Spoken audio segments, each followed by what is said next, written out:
Assalamualaikum. Kembali lagi dengan Ibu Nurul di sini. Jadi setelah kemarin kita sudah belajar terkait peluang, sekarang kita akan melanjutkan dengan belajar terkait materi peluang empiris. Nah, apakah kalian sudah tahu apa itu peluang empiris? Nah, mari kita belajar terkait peluang empiris bersama-sama. Nah, jadi sesuai tadi yang sudah Ibu katakan, kita akan belajar terkait peluang empiris. Nah, sebelum kita mencari tahu apa itu peluang empiris, nah kita dihadapkan dengan suatu kasus nih. Nah, di sini kasusnya pada suatu pertandingan badminton, perwakilan Indonesia yaitu Kevin Gideon gagal untuk maju ke babak selanjutnya. Padahal banyak yang menantikan pertandingan Kevin Gideon lawan Indo Watanabe. Nah, dari kasus ini, apakah kita dapat mengetahui peluang menang Kevin Gideon lawan Indo Watanabe? Dan terus bagaimana caranya? Nah, dari kasus ini, kita bisa pecahkan melalui peluang empiris tersebut. Nah, jadi peluang empiris itu merupakan perbandingan antara banyak kejadian dengan percobaan yang dilakukan. Dengan rumus PA sama dengan FA per N. Dengan A itu suatu kejadian, PA sama dengan peluang kejadian empiris, dan FA itu frekuensi kejadian, serta N banyaknya percobaan. Nah, peluang empiris ini juga disebut dengan frekuensi relatif, begitu. Jadi, jika nanti ada kata-kata frekuensi relatif, jadi jangan bingung karena frekuensi relatif itu sama dengan peluang empiris, dan sebaliknya. Nah, kita lanjut lagi, kita akan memecahkan kasus yang tadi. Jadi, kita harus mencatat terlebih dahulu data-data dari kasus tersebut.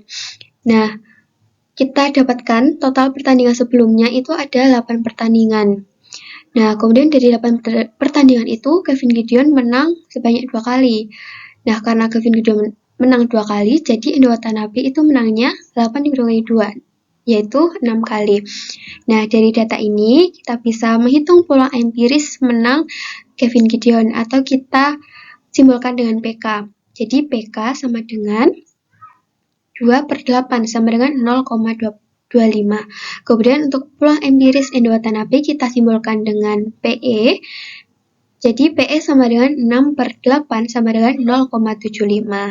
Nah, jadi kita bisa menebak nih, Kevin Gideon itu bisa menang lawan Indo Watanabe itu peluangnya hanya sebesar 0,25, sedangkan peluang menangnya Indo Watanabe melawan Kevin Gideon itu 0,75.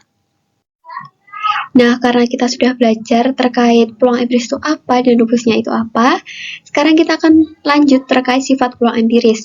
Yang pertama, peluang empiris atau PA itu berada di rentang 0 sampai dengan 1. Jadi, peluang empiris suatu kejadian itu selalu berada di antara 0 sampai 1, tidak bisa lebih, tidak bisa kurang. Kemudian, dari sifat pertama, kita juga mendapat sifat kedua, yaitu peluang empiris itu bernilai positif, begitu. Nah, tadi kan kita sudah belajar terkait peluang empiris itu apa, nama lain peluang empiris itu apa, rumusnya juga sudah, dan sifat-sifatnya pun juga sudah. Nah, sekarang di sini ada latihan soal yang bisa kalian kerjakan mandiri, dikerjakan semuanya. Nah, ini akan menjadi latihan kalian sehingga lebih mahir lagi dalam mengerjakan soal terkait peluang empiris. Dikerjakan ya. Jadi cukup sekian belajar kita terkait peluang empiris. Semoga bermanfaat. Assalamualaikum warahmatullahi wabarakatuh. Terima kasih. Sampai jumpa kembali.